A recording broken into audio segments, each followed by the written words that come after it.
Hello बच्चों, स्वागत है आपका अपने YouTube channel PCM by Sumit में। तो 11th क्लास के बच्चों की बहुत ही भारी डिमांड पे हम लोग आज शुरू कर रहे हैं उनकी केमिस्ट्री बिल्कुल बेसिक से, बहुत ही निचले हिस्से से। हम ये मान के चल रहे हैं कि बच्चे को बहुत बेसिक से जो है सिखाया जाए। तो 11th क्लास के बच्चों, आज से हम आपकी केमिस्ट्री को शुरू कर रहे हैं और आज का लेक्चर पूरा देखिएगा, आपको समझ में आ जाएगा कि आगे जो आने वाली केमिस्ट्री है वो कितनी आप जो तगड़े तरीके से जो है पढ़ेंगे। तो आज हम लोग सबसे बेसिक चीज की बात करते हैं, पदार्थ क्या होता है उसका वर्गीकरण करते हैं। तो चलिए शुरू करते हैं। बेसिकली रूप से पदार्थ जो है क्या होता है, ऐसी वस्तु जिसका क्या हो, एक निश्चित द्रव्यमान हो और जो कुछ ना कुछ क्या करती हो, स्थान घेरती हो, उसको हम लोग बोलते हैं पदार्थ, या उसका दूसरा नाम होता है द्रव्य।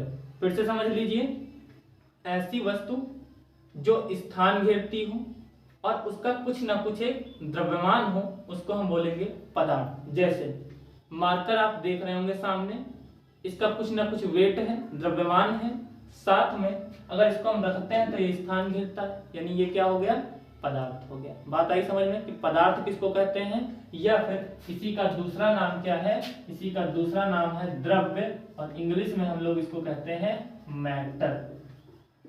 मैटर, बात आई समझ में। मैटर मतलब वो वाला मैटर नहीं, झगड़ा लड़ाई वाला मैटर, मतलब द्रव्य या पदार्थ। अब पदार्थ का हम लोग वर्गीकरण करते हैं।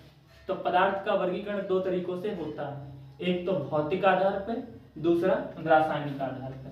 तो हम अगर वर्गीकरण करना चाहें तो दो तरीकों से कर सकते हैं, भौतिक आधार पर साथ में रासायनिक आधार पर।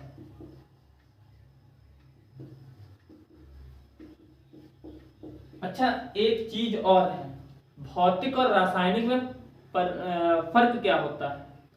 भौतिक का मतलब होता है कि आप किसी वस्तु के रूप, रंग, आकृति में परिवर्तन कर दें और उसको पुनः पहली अवस्था में प्राप्त कर लें, उस चीज को हम लोग बोलते हैं भौतिक परिवर्तन। जैसे जल है, आप उसको ठंडा करके बर्फ बना दीजिए, फिर उसको गर्म कीजिए, फिर वो जल बन जाएगा। यानी जल से हमने बर्फ बनाई और बर्फ से हमने पुनः क्या बना लिया, जल बना लिया। तो उस परिवर्तन को हम क्या बोलेंगे, भौतिक परिवर्तन। रासायनिक परिवर्तन क्या होता है, रासायनिक परिवर्तन ये होता है कि अगर आप पदार्थ का एक बार रूप, रंग परिवर्तित कर दें तो दोबारा जो है उसको पहली अवस्था में जो है क्या न कर सके, प्राप्त न कर सके, तो उसको हम लोग बोलते हैं रासायनिक परिवर्तन। जैसे दूध से तुम बना दिए दही, तो क्या आप दही से दूध बना पाओगे, नहीं, चाहे आप जितने बड़े जो है वैज्ञानिक हों। तो इसको हम क्या बोलते हैं, रासायनिक परिवर्तन। भौतिक का मतलब आप जो है किसी वस्तु को परिवर्तित कर दें किसी वस्तु में, लेकिन वह वस्तु जो है पहले रूप में फिर से आ जाए, भौतिक परिवर्तन होगा। अगर हम वस्तु की अवस्था में परिवर्तन कर दें और पुनः ना प्राप्त कर पाए तो उसको हम बोल देंगे रासायनिक परिवर्तन। तो भौतिक आधार पर जो पदार्थ होता है वो तीन प्रकार का होता है, एक तो ठोस, दूसरा द्रव, तीसरा गैस। बात समझ में आई। भौतिक आधार पर तीन प्रकार का होता है, ठोस, द्रव और गैस। कक्षा 7, 8, 9 तीन क्लासों में ये पढ़े हुए हो, ठोस, द्रव और गैस। अब रासायनिक आधार पे अगर हम देखें तो रासायनिक आधार पे पदार्थ होते हैं तीन प्रकार के, तत्व होता है, मिश्रण होता है और यौगिक होता है। बात समझ में आई। भौतिक आधार पे भी तीन प्रकार का होता है, रासायनिक आधार पे भी तीन प्रकार का होता है। अब इन सबको जो है समझते हैं, परिभाषा आपके दिमाग में बिल्कुल फिट बैठ जाएगी। देखिए, ये जो क्लासिफिकेशन है, वर्गीकरण है, ये तो आप लोगों को आता होगा, फिर भी देख लेते हैं। जो ठोस पदार्थ होते हैं उनके जो अणु होते हैं वो बहुत पास पास होते हैं, इतने पास पास होते हैं कि दो अणुओं के मध्य जो स्थान बिल्कुल भी नहीं छूटता है। यानी ठोस के अणु क्या होते हैं, पास पास होते हैं, पास पास नहीं, बहुत पास होते हैं। द्रव के अणु जो है थोड़ा थोड़ा क्या होते हैं, दूर दूर होते हैं, हल्का सा दूर दूर। इसीलिए द्रव में बहने का गुण होता है। पानी क्यों बहता है? तो पानी इसलिए बहता है क्योंकि उसके अणु थोड़ा थोड़ा दूर दूर हैं। तो इसके अणु जो हैं वो थोड़ा क्या होते हैं, दूर दूर होते हैं। गैस जो है बहुत दूर दूर अणु होते हैं इसके, एक दूसरे का कोई लेना देना नहीं होता है, यानी इनके अणु जो है वो बहुत दूर होते हैं। अच्छा, एक चीज और समझो, इनके अणु पास पास क्यों होते हैं? कोई चीज अगर पास पास होगी तो उसको कोई बल बांधे होगा, और इसी को हम लोग बोलते हैं अंतराणविक बल या वांडर वाल्स बल। दो अणुओं के को जो बांधे रखता है उसको हम लोग क्या बोलते हैं, अंतराणविक बल या वांडर वाल्स बल। तो ठोस जो होते हैं उनमें अंतराणविक बल बहुत ज्यादा होता है, द्रव में थोड़ा कम होता है, और गैस में तो बिल्कुल नहीं होता, क्योंकि इसीलिए गैस जो है खूब उड़ती है। परफ्यूम क्यों उड़ता है?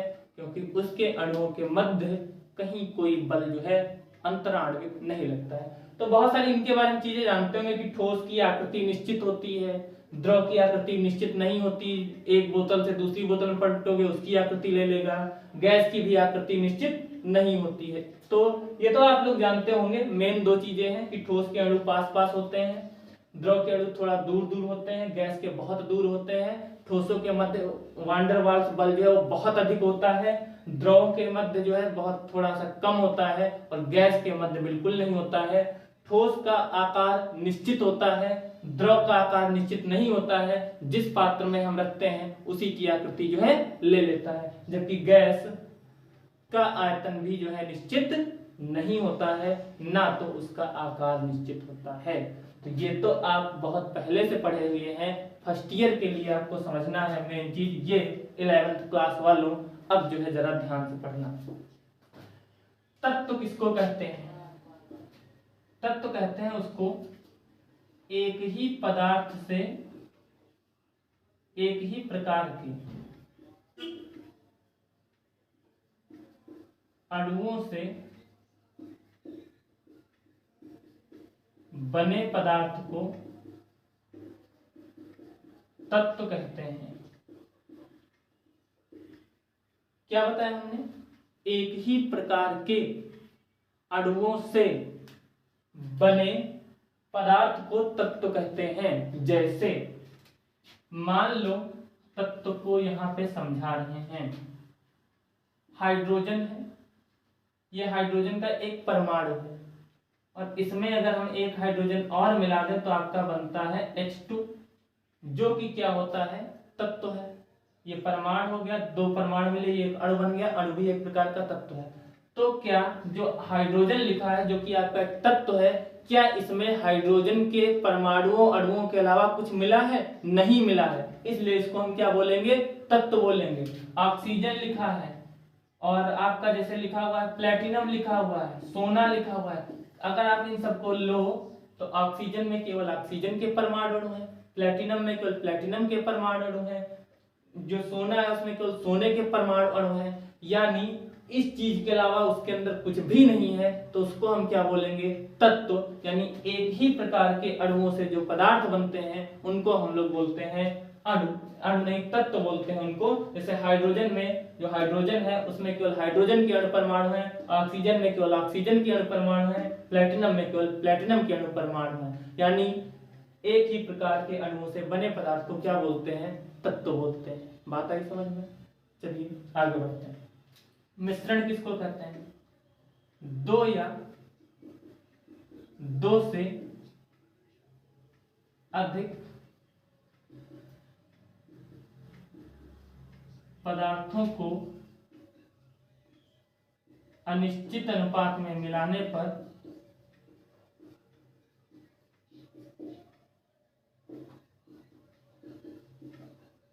मिश्रण बनता है।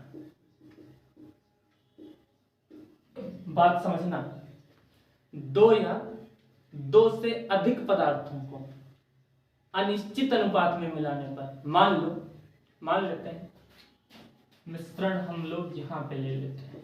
हमने क्या किया, इसमें खूब मिट्टी डाली, और इसमें हमने पानी भर दिया, तो इसको हम क्या बोलेंगे? मिश्रण। क्योंकि हमको मिट्टी का जो है पानी बनाना था, हमारे पास कोई सिचुएशन नहीं थी कि 100 ग्राम मिट्टी हो 1 लीटर पानी हो, अनुपात कोई निश्चित नहीं था। मन हो जितनी मिट्टी ले ले, मन हो जितना पानी ले ले, यानी दोनों का अनुपात क्या हो? अनिश्चित हो, तो उस चीज को हम क्या बोलेंगे? मिश्रण बोलेंगे।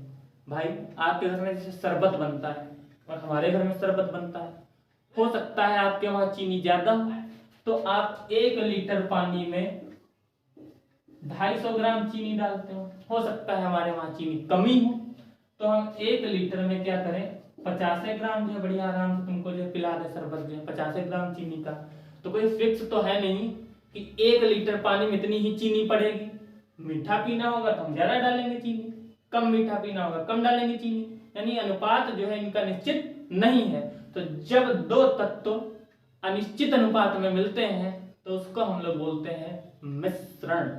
और मिश्रण जो है वो 2 प्रकार का होता है, एक तो आपका होता है समांगी मिश्रण और एक होता है विषमांगी मिश्रण। समांगी और विषमांगी में क्या फर्क है, थोड़ा 2 मिनट के अंदर जान लेते हैं। समांगी मिश्रण जहां पे हर जगह पे सभी पदार्थों का अनुपात जो है बराबर हो। फिर से समझना, समांगी मिश्रण जहां पे हर जगह जितने भी पदार्थ मिले हैं मिश्रण के अंदर उनका अनुपात क्या हो? बराबर हो। जैसे तुमको हम फिर शरबत पे ला रहे हैं, हमने चीनी का जो है एक शरबत बनाया और बताए थे ना अभी कि चीनी के शरबत को हम मिश्रण बोल सकते हैं। कैसे बोल सकते हैं अभी बताए थे। तो एक चीज गौर किया कभी, आप चाहे चीनी की शरबत यहां से उठा के पियो, चाहे यहां से उठा के पियो, चाहे यहां से उठा के पियो, या दूसरे गिलास में तुम पलट के भी पियो, हर जगह बराबर मीठा लगेगा। क्यों? क्योंकि हर जगह पे चीनी और पानी जो है वो बराबर मात्रा में मिले हुए हैं। तो ऐसे मिश्रण को हम लोग बोलते हैं समांगी मिश्रण, जिसके अंदर जो अवयव हैं वो हर जगह पे बराबर मात्रा में मिले। बात आई समझ में? विषमांगी मिश्रण, मिट्टी को अगर आप पानी में घोलोगे तो अगर ऊपर से पानी पियोगे तो मिट्टी की महक कम आएगी, नीचे से पियोगे तो मिट्टी की महक बहुत ज्यादा आएगी। यानी कि इसमें मिट्टी और पानी का अनुपात हर जगह बराबर नहीं है, इसलिए इसको हम लोग बोलेंगे विषमांगी मिश्रण। तो समांगी मतलब हर जगह पे बराबर मात्रा में, विषमांगी मतलब हर जगह पे बराबर मात्रा में नहीं। तो ये समांगी मिश्रण और विषमांगी मिश्रण हो गया। अब हम लोग बढ़ते हैं यौगिक की तरफ। यौगिक क्या होता है यहां पे पढ़ लेते हैं। जब 2 या 2 से अधिक पदार्थ निश्चित अनुपात में मिलते हैं